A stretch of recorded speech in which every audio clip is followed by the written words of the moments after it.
So I've been making some notes because, of course, I can't remember on the fly what it is I wanted to talk about, but I'll just go through a few of them.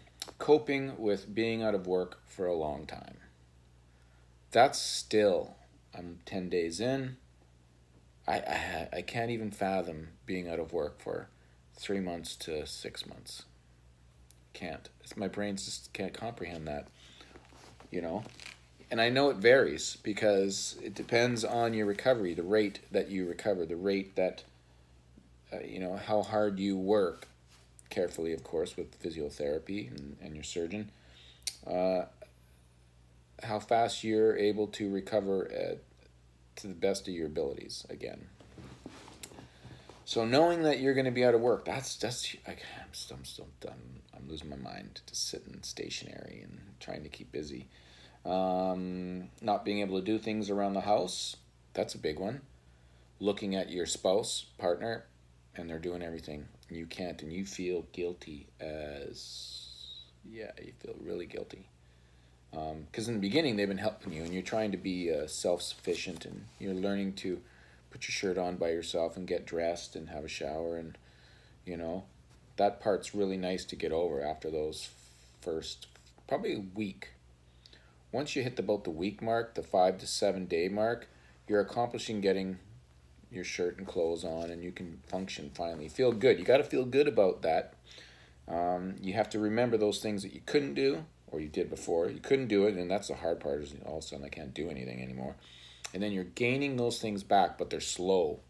They're slow, but you have to think, hey, I can do that now. I can do that. Still can't cut meat, can't use your hand at all to feed yourself.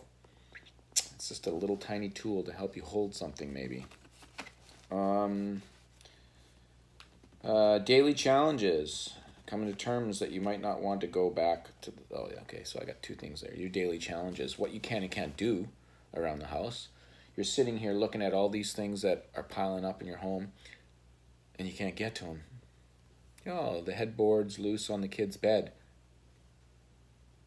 Takes 2 hands to tighten those bolts. The light fixture, the fluorescent light tube in your house, if you have one, I got one, and it blew out. Can't change it. Gotta rely on someone else to do that, or you let it sit. I told her to let it sit. I'll take care of it. Can't take care of it. Here's another one. Come to terms with, I hurt myself at work. And deciding whether or not you still want to go back to that same job. Because it hasn't changed. It's the same. Mine was a very labor-intensive, repetitive, physical job. And you have 3 to 6 months to think about if you're doing that again. It's a big one on my plate.